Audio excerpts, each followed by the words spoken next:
यहाँ जो कार्यक्रम आयोजित किया गया है रेलवे श्रमिक जन कल्याण समिति मध्य रेलवे नागपुर द्वारा, यह जो कार्यक्रम है वास्तव में एक प्रशंसनीय है। आप इसी प्रकार कार्य करते रहें। मैं एक सोशल वर्कर हूँ, लगभग मुझे 5-6 साल वर्ष हुए हैं। और जब हम 2023 में मैं आया था यहाँ पे, तो लगभग हमारी संख्या थी यहाँ आने का जो लगभग 30 से 35 जो हमारे सोशल वर्क जो हमारे जो एरिया है। फिर हम दूसरे वर्ष 89 हुए और आज एमपी से मध्य प्रदेश से लगभग हम 200 से 250 लोग यहाँ दीक्षा भूमि में पहुंचे थे, क्योंकि हम जाना बाबा साहब से। क्योंकि विडंबना ये है, हमारे जो बाबा साहब ने एक शब्द बोला था कि पढ़े लिखे लोगों ने धोखा दिया। आज जो पढ़े लिखे लोग हैं वो कुर्सियों पर जाके बैठ गए हैं, लेकिन जो बात आती है हक अधिकारों की तो वो कभी सामने नहीं आते। जो वंचित निम्न वर्ग है कभी उनके हक अधिकारों की बात नहीं दिलवाते।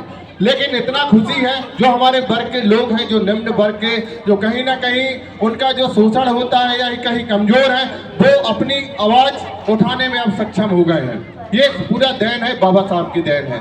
और एक बात कहना चाहूंगा, ना सलाम याद रखना ना पैगाम याद रखना, बस दोस्तों रखना है तो सिर्फ इतना याद रखना, ब्रह्म परिवर्तन दिवस, विजयदशमी, अशोक सम्राट जयंती याद रखना।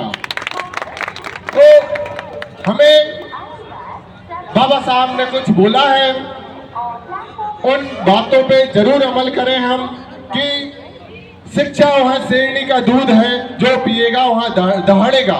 बाबा साहब सोचिए, उस दौर में जहां हमें पढ़ना लिखने का अधिकार नहीं था, उस दौर में वे पढ़े लिखे और पूरे देश के लिए एक ऐसे क्रांति दूत बने के जो आज संविधान पूरा हर वर्ग के लिए एक समानता का अधिकार देता है।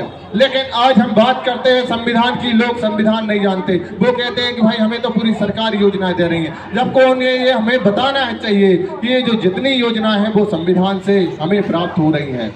तो ये कौन बताएगा? जो पढ़े लिखे हैं, शिक्षित लोग हैं, वो बताएगा।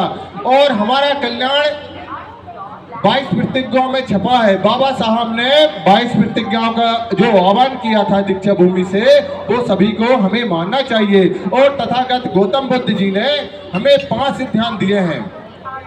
अगर हम इन सिद्धांतों को लेकर चलते हैं तो हमारा कल्याण तो निश्चित होना है।